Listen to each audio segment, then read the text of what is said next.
The streets are empty, factories have shut down. People are starving, maybe some corpses on the floor. The rich continue to hoard wealth, smoking cigars and drinking wine, while the poor barely survive. War has destroyed industries, and inflation makes food unaffordable. The government, or I should call it a puppet in disguise, controlled by the elite of capitalists, ignores the cries of all the suffering people. In the town square, a man, shining like a savior to humanity, stands on a wooden crate, shouting, "We must take back what is ours. No more masters, no more slaves, and no more classifications." He shouts again, "Working men of all countries, unite." The crowd surrounding him rose in agreement. They demand a real change to life. They have nothing to lose, only the change that will lock on their necks. They want an equality that can't be denied, and they soon demand communism. So, what is communism and why communism? Some related ideas had existed in literature for centuries. We can see it in Plato's The Republic, where he mentioned that only philosophers could become rulers, and there were classifications for different roles. The goal of his society was to achieve harmony, justice, and the well-being of all. Plato advocated for the abolition of private property among the guardian and ruling classes. The whole idea was centered on the common good and the harmonious functioning of different classes. This is, in some way, related to the foundations of communism. And then we can find John Ball, an English priest who questioned, when Adam dwelt and Eve span, who was then the gentleman? This was his argument against the rigid social structure of his time. The first man, Adam, worked the land, while the first woman, Eve, spun. They were working for their survival at the beginning of life. But why is there a higher social class after that? Is it not a human-made construction that appeared out of nowhere without any real importance? Another example can be seen in Thomas More's Utopia. There was one line in his story says, "I'm quite convinced that you will never get a fair distribution of goods or satisfactory organization of human life until you abolish private property altogether. So long as it exists, the vast majority of the human race and the vastly superior part of it will inevitably go on laboring under a burden of poverty, hardship, and worry." He also criticizes the idea at the same time, saying that, "I don't believe you do ever have a reasonable standard of living under a communist system. There will always tend to be shortage because nobody would work hard enough."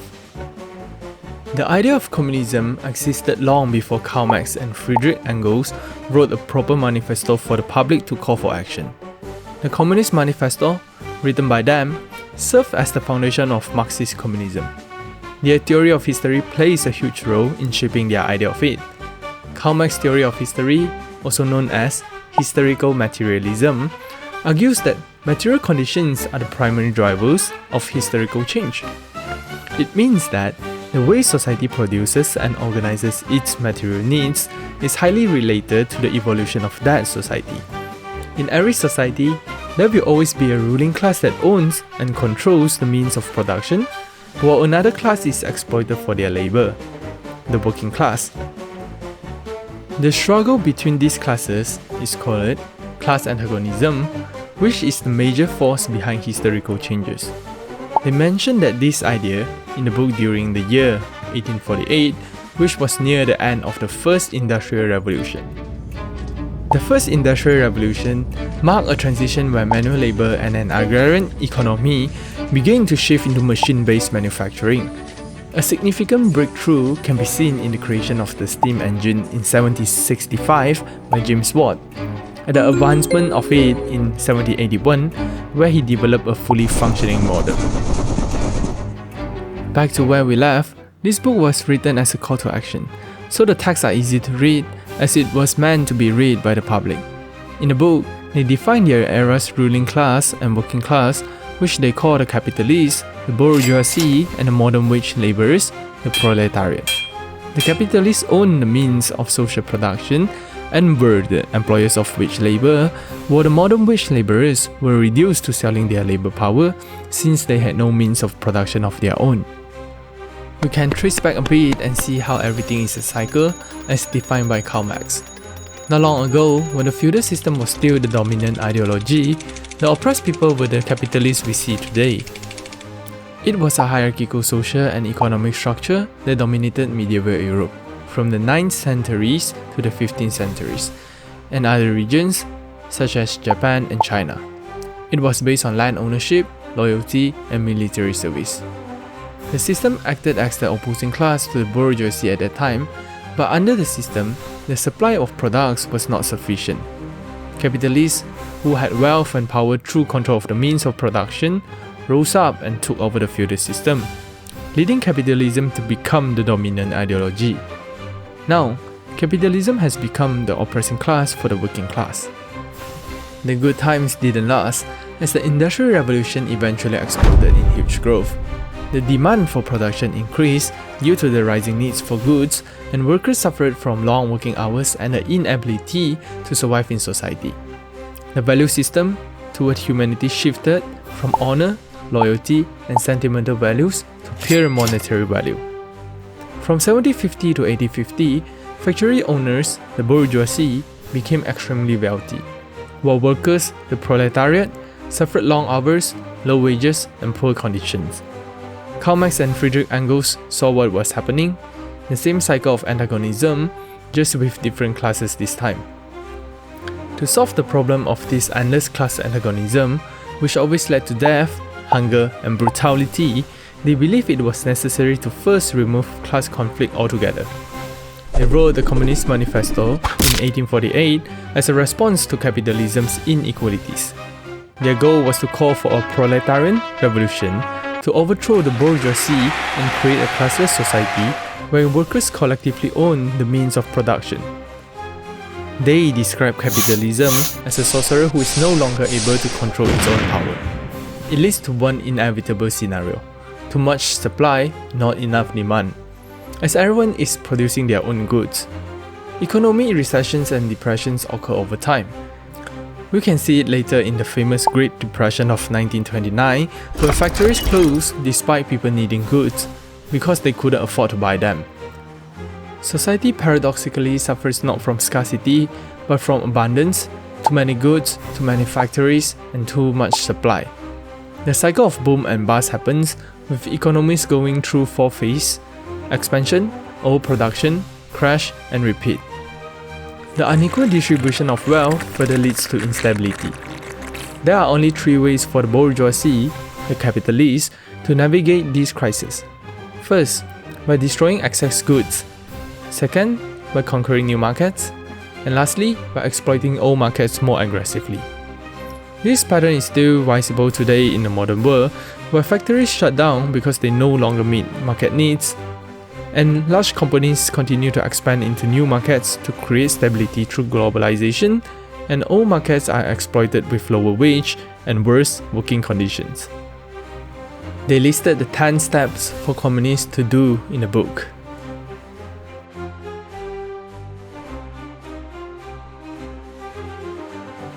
In short, they believe that the capitalist system is self-destructive, just like the feudal system. Capitalists postpone the problem by expanding into new markets and exploiting workers. They think that eventually, the working class will rise up, so they call for action to fix the upcoming event rather than acting as if it won't happen in the near future. They continue oppressing more and more of the class that barely survive. They shout fiercely, "Working men of all countries, unite!" Now, you already grasp a hint of what the fundamental stance of Marxist communism is. It really does sound like it's for everyone, right? But why didn't it lead to an immediate revolution and changes right after that? How did it later become one of the dominant ideologies during the era of capitalism? So, let's answer our main question: why was communism once a dominant ideology? I'm not trying to go into every little detail of the history of communism right now, but maybe I will in the near future. The publication of the Communist Manifesto shifted many people's perceptions toward the current state of the world. the practical application of Marxism began with the famous Russian Revolution of 1917. The Bolshevik Party, led by Lenin, seized power in the October Revolution and overthrew the Russian provisional government, which had taken power from the Tsars in the February Revolution. The Bolsheviks implemented Marxist principles to form a one-party state with the goal of transitioning to the stage of socialism. It is worth noting that the communist parties did not call their own systems communist, but rather socialist. For them, communism was to be a later stage in the development of society, the ultimate stage in which the institution of the state would have withered away and been replaced by a harmonious, self-administering society. Therefore, the first step was to use one party, the Communist Party, to control the whole state and prevent other ideas from rising. Then came the Russian Civil War between the Bolsheviks, who aimed for revolution, and the Mensheviks, who aimed for reform. Eventually, the Bolsheviks won, and the Soviet Union, Union of Soviet Socialist Republics, USSR, was officially founded in 1922. This sent shockwave globally, as for the first time, a Marxist ideology was put into practice, proving that revolution was possible. They chanted, "Peace, land, and bread." Under Lenin's leadership, the USSR successfully became a one-party communist state, though full communism was still a distant goal. Look back to 1919, the Communist International, Comintern, was founded in Moscow to promote global revolution.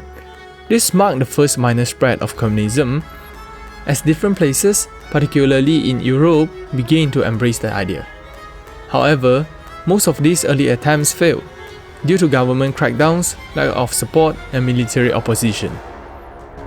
Not long after, Lenin died of strokes, leaving a power vacuum that led to a leadership struggle within the Communist Party. Joseph Stalin, the previous General Secretary of the party, and Leon Trotsky, the former People's Commissar for Military and Naval Affairs, became rivals in this power struggle. Eventually, Stalin emerged victorious and Leon Trotsky was exiled from the USSR.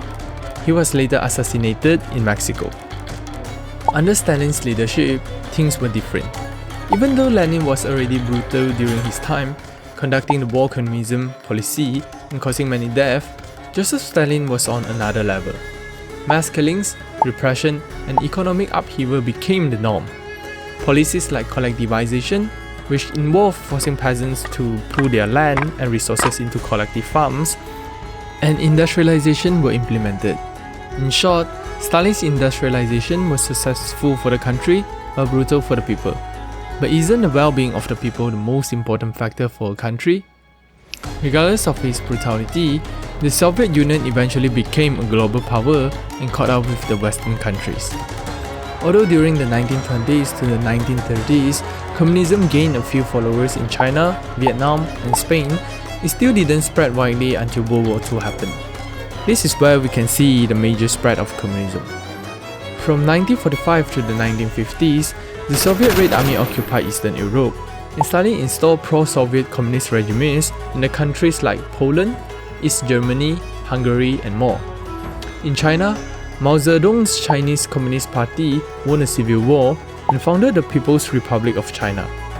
In North Korea, Kim Il-sung led the country to become a communist state. In Vietnam, the Viet Minh, led by Ho Chi Minh, began its fight for independence against France. Fidel Castro overthrew Batista and aligned with the USSR. These are just some of the dominant examples of the spread of communism across the globe. There are still many more. This was also the time when the Cold War took place. As communism was rising, there was a contest between capitalist democracy, led by the US, and communist authoritarianism, led by the USSR. Each side funded its movement against the other, trying to secure their position through influential power. By the 1970s, communism had reached its peak. Around one-third of the world's population lived under communist regimes, including the USSR, Eastern Europe, China, North Korea, Cuba, Vietnam, and parts of Africa and Latin America. This is the reason behind the huge growth to a dominant ideology. It had become more than just a political system. It was an ideological alternative to capitalism, especially appealing in places facing poverty, war, inequality or Western domination. It promised justice and equality to people suffering under harsh economic or political systems. It inspired hope, rebellion, and revolution across continents, becoming one of the most powerful ideologies of the 20th century. But why didn't it become a global ideology later on? How did the idea fail? It fell instantly and rapidly compared to how long it took them to rise. The major reasons were the economic inefficiencies and political repression that led to stagnation and widespread dissatisfaction during that time. Many supporters separated Marxist theory from the actual implementation of communism in the USSR. They believed the Soviet Union failed to achieve what they needed due to poor leadership, not because communism itself was flawed.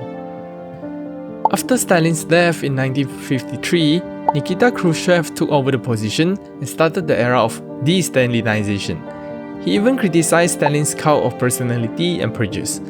But everything started to look better. A bit, but just a bit.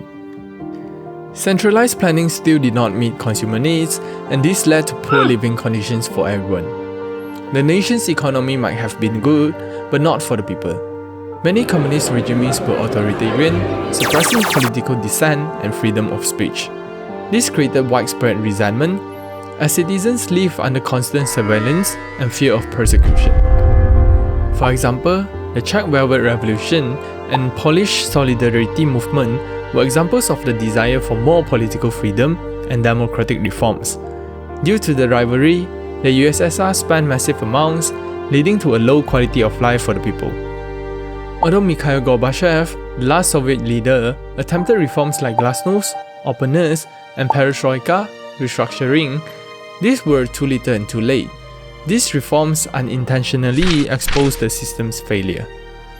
The economy worsened, and finally, the republics declared independence. The Soviet Union officially dissolved in 1991.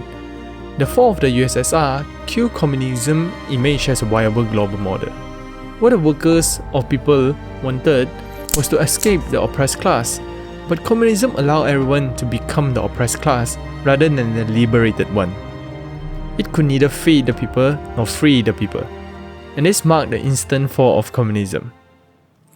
Why do I think the idea of communism is a savior for people, and why do I actually not disagree much with the idea of Marxist communism?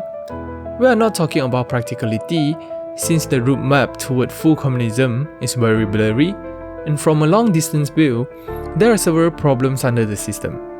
First, communism is the last phase, meaning that before communism is finally achieved, revolution and reforms must go through several other stages that are not what communists wanted. Although it was expected before the rise, the oppression from the socialist stage is not much different from the oppression from capitalism.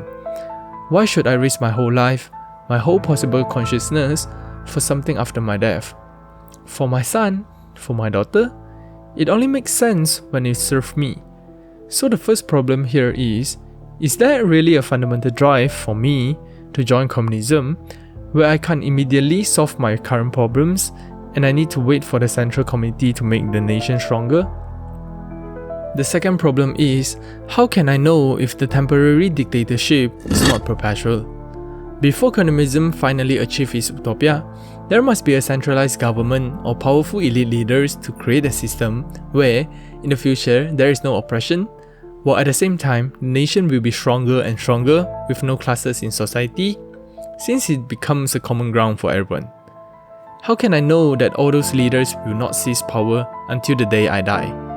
Why would someone with the highest authority in a huge nation suddenly let go of all their power? What benefits could they get? But regardless of all those flaws or uncertainties that I might think of, regardless of all the practicalities, what the idea of Marxist communism wants to achieve actually makes sense to me. Given the theory of history, we know that class antagonism leads to oppression, and oppression leads to death, hunger, and brutality. Why should the working class, or the bottom class of the pyramid of power, serve their life towards nothing? If utopia is really achieved, all of the people will live peacefully. Although this is highly theoretical, it still remains an idea that seems understandable to me in relation to how many people chase after this ideal of ideology rather than the practicality of it. In the end, it was and it will be a dominant ideology given the natural structure of society. The success of the Soviet Union at first led to the spread of the ideology on the eastern side. The whole movement was done in less than 100 years and more than 60 countries understood it. Will there be a revolution in the near future? I do not know, and I do not want to guess. It's the natural cycle of society and things will change. What is constant is change. Maybe we are now living under capitalism with pleasure and comfort, thinking of how to make more money for the sake of money. But in the past, people were not actually living a life similar to ours. They strive for their life and they just chose what they preferred. In this case, to join the revolution. We are living in a rather less oppressed situation and we can watch YouTube happily, but the people back then didn't even have bread to eat. There is no use in judging them through our understanding of history. Just like you can't actually judge the idea of slavery by your current understanding of it. Maybe after 100 years, everyone will disagree with the idea of eating meat or even vegetables. And people after that will judge us for eating meat. So, it does not make sense to judge things without confirming those uncertainties, which is quite paradoxical, since I can't really confirm unknown unknowns. And yes, we will not suddenly forget what communism is and what it brings to society. Regardless of the flaws in the practicality shown by a few dictators, its intention was to stop the exploitation of society. So, is it really a bad idea? To me, it's not. But there are still lots of things we need to understand before we can say more. I will once again say that all of my statements are just a fraction of the whole idea of communism, and I am sharing them through my own understanding. I only share my thoughts here to help solve your daily confusion, keeping in mind that what I say might not be true or right for you. But if you like it, please subscribe, give me a like, or even share it with your friends and ask them to comment down below. I hope you have a great time watching my video. Thanks and bye.